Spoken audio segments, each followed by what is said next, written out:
So hey YouTube, what's up? It's me, your girl Angel's Vsg To Rny.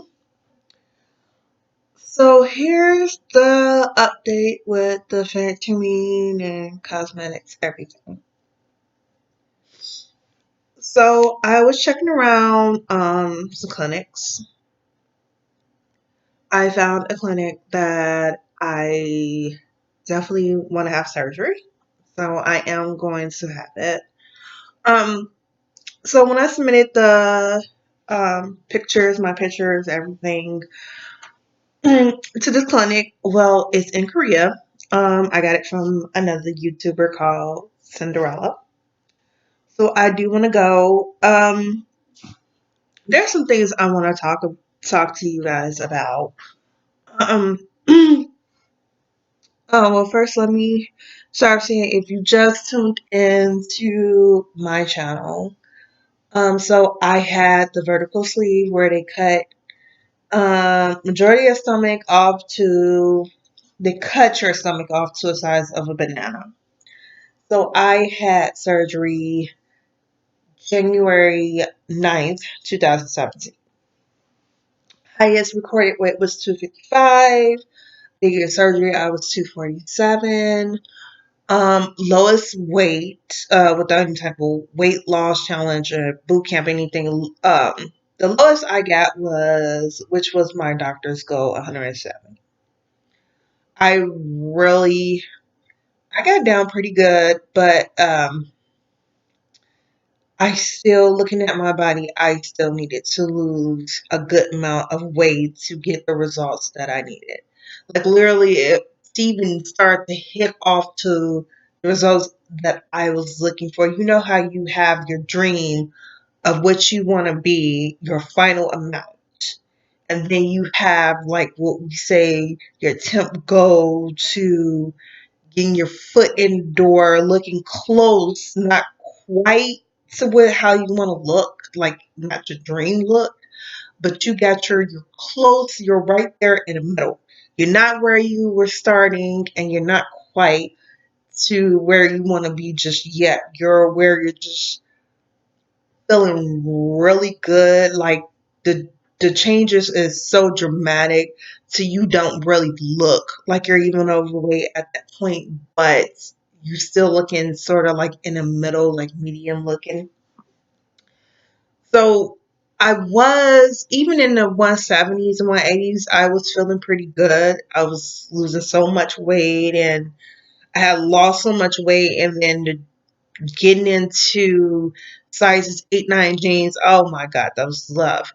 But the way my body is just so built till I still, my back of my mind, like, man, if I can hit between that 140, 150 though, I think I will be okay. And even if the weight loss slows down, I will be more patient and more confident to work out like I was just saying, like, man, even 140, 150, still, my when my tools stop working, at least I'm right there, and I'm not where I have to lose a bunch amount of weight to look like how I want to look.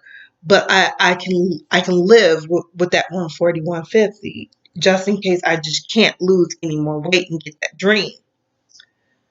And that's where, for me, my weight loss journey started to go down.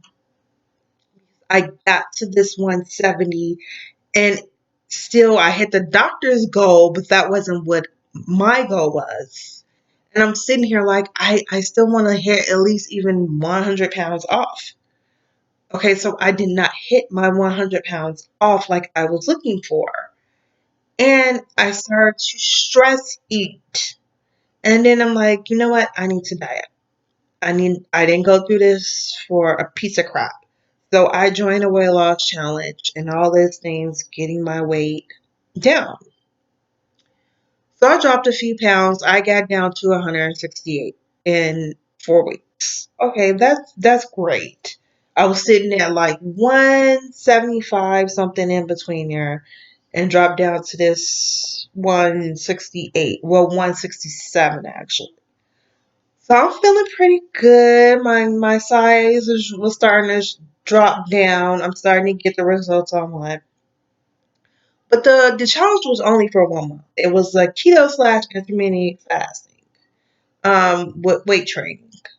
It was just like a boot camp, and so it was something quick fix, and then done. The weight goes right back on.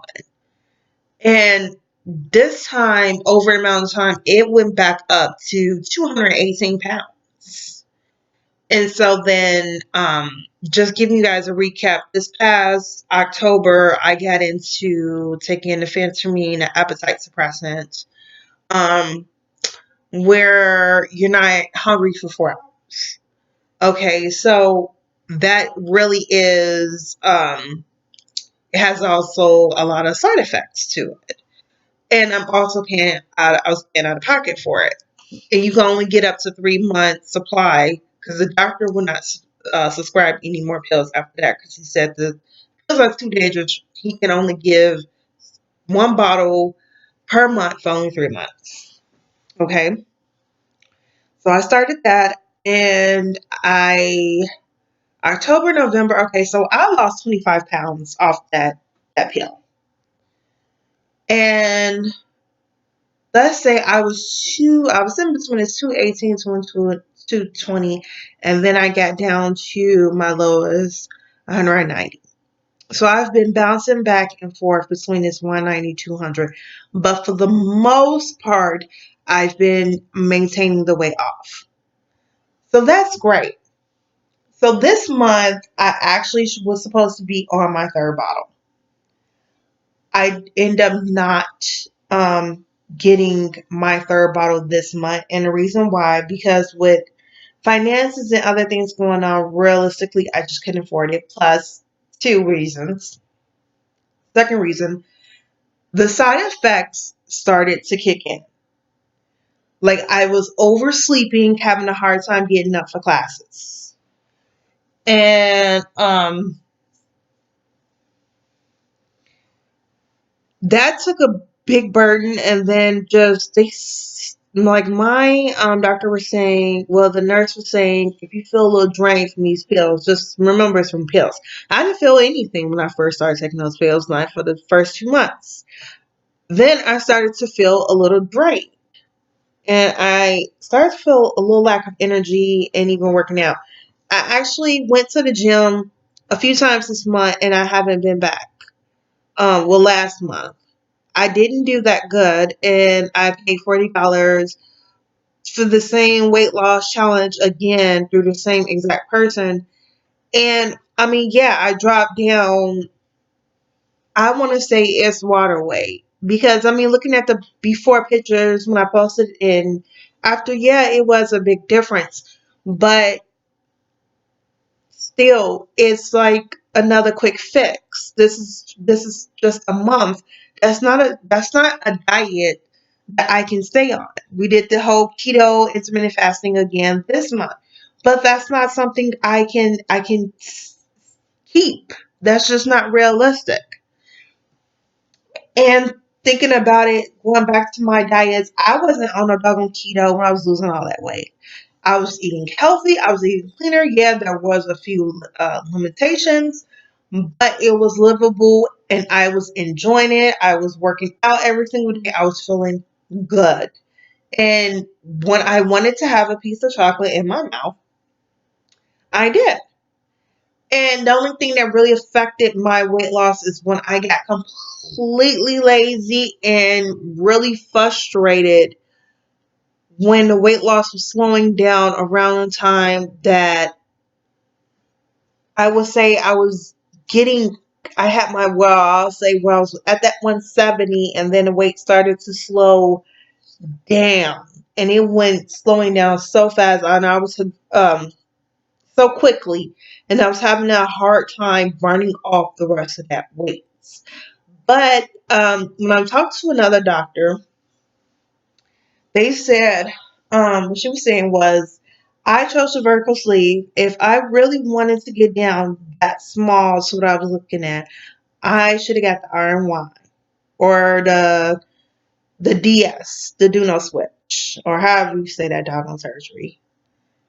Not so much the vertical sleeve, because that's why the doctor gave me that weight goal of 170, because realistically where I was starting from and how it's going to finish, even after, dieting and everything, even after the tools stopped working, it was giving me realistically after a year the goal.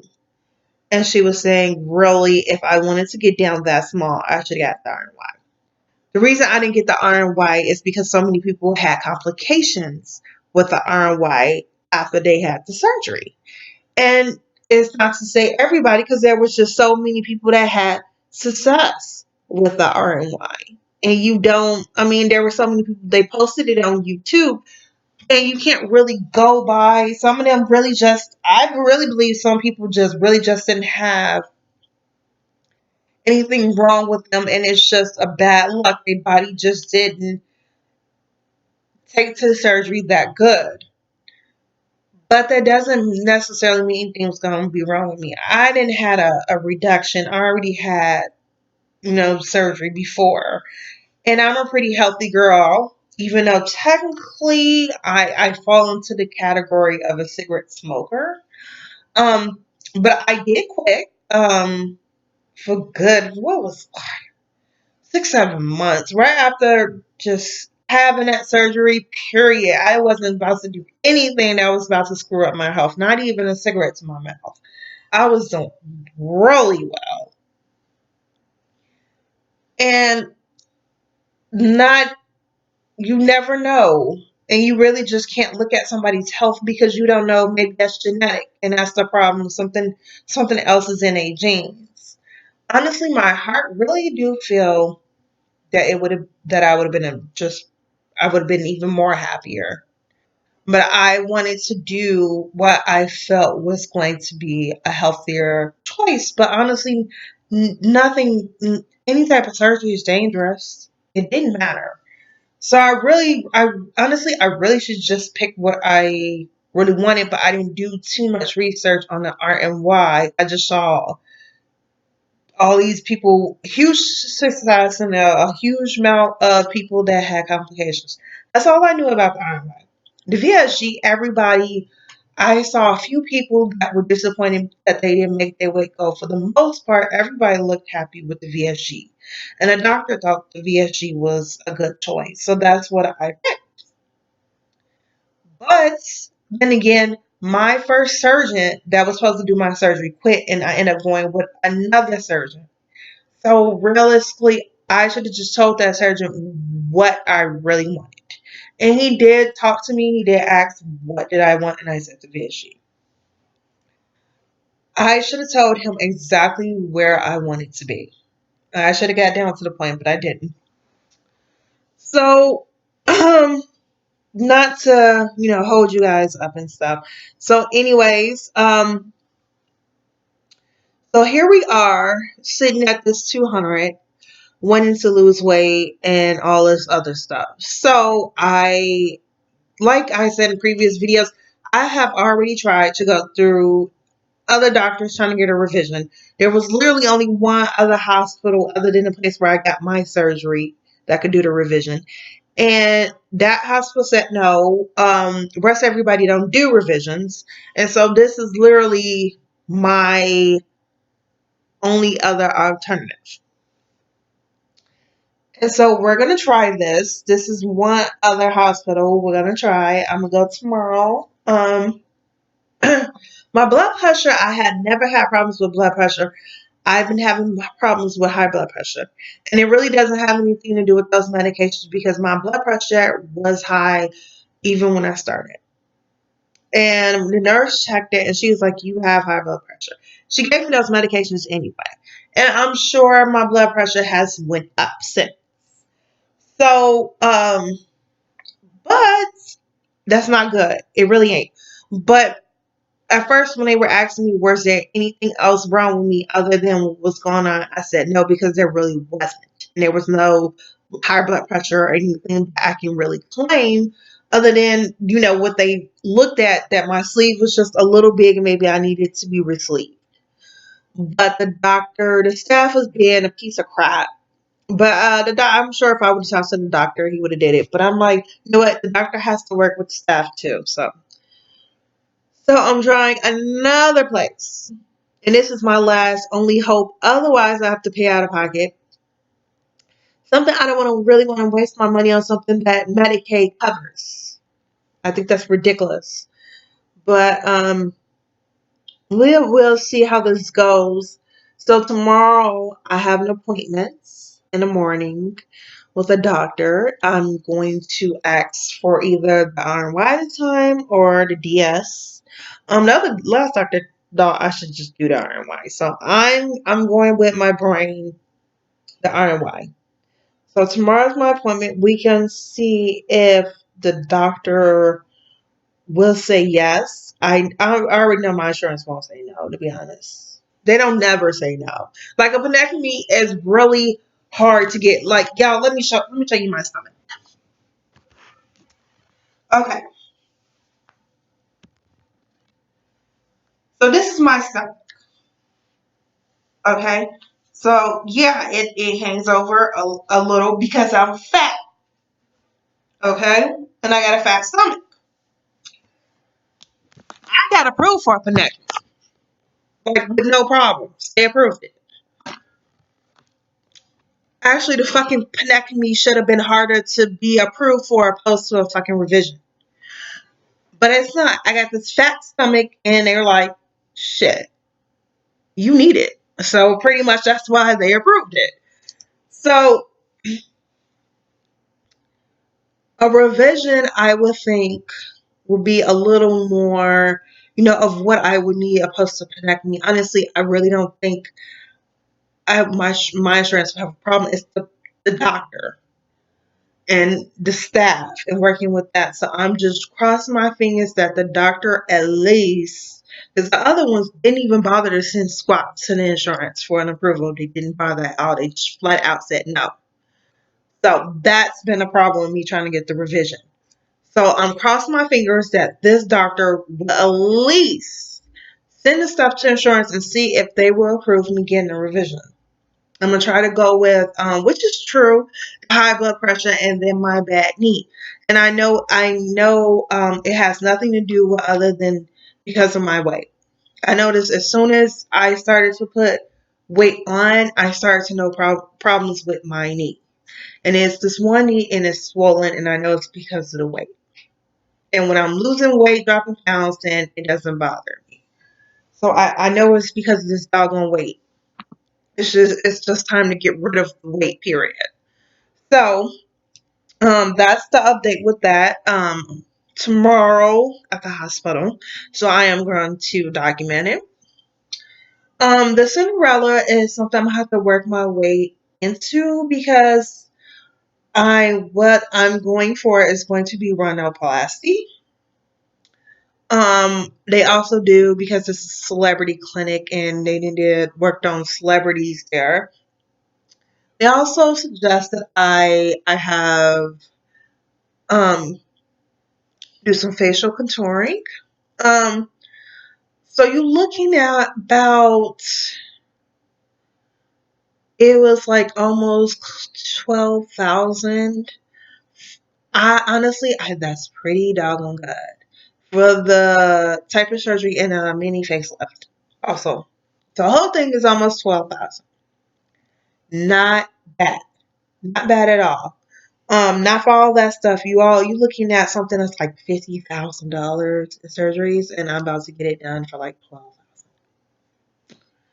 So, that's gonna be something they said they can hold my money. This is something I'm gonna have to pay on for the year, and then after the year, this is something down the line. So, I'm gonna give it time and pay on it. And yeah, I'm aware a fee's gonna go up, but this is something I'm willing to risk for.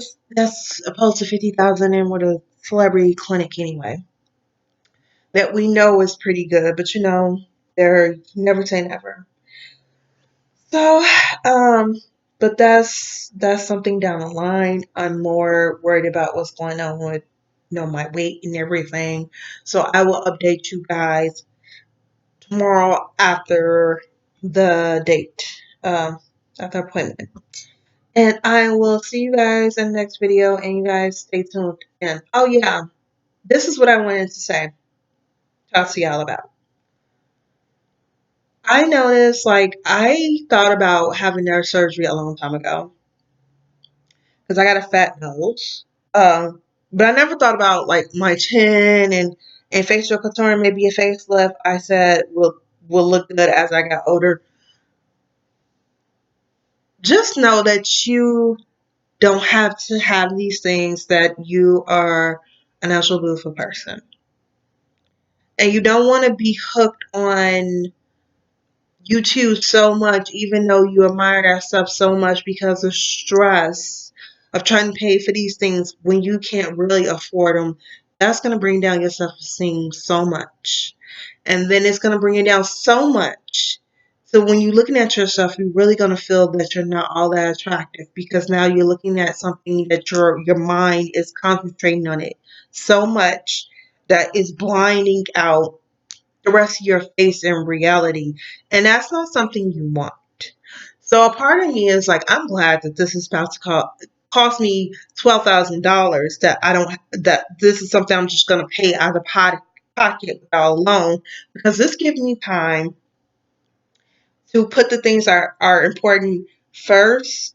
And so when I have this surgery, this gives me time to get my mind set and everything on the same page and on the right track. I don't want to get the surgery because I feel I'm not pretty enough. And looking at everyone, I'm like, oh, now, now I'm looking at this. And honestly, if it's to improve you because you just want to look even more gorgeous, I think that's okay. But when you have this negative energy that you feel completely ugly, and sometimes there people have bad, born with things that was passed down to them. And so, yeah, it really would be in a big favor to get it changed. But if nothing's really wrong with you and you just have something that's just not as beautiful and feminine as another woman, it's not because you're ugly or unattractive. You just got a feature that's not as gorgeous as somebody else. But think too, you don't know these people, and a lot of times it is surgery. You know what I mean? But it's something that you can't necessarily verify because you don't know these people. Not all these people are born like that, and celebrities and being millionaires makes a huge difference. So think about them things too. That models and stuff. Why do you think they call them models? They put on a bunch of makeup and they're getting paid to look perfect. And I really do feel some of them really naturally look beautiful, whether the makeup is on their face or not. How rare is that going to be, y'all? Realistically. So I just want to put that out there too before I let y'all go. All right, I'll see y'all tomorrow. Thanks.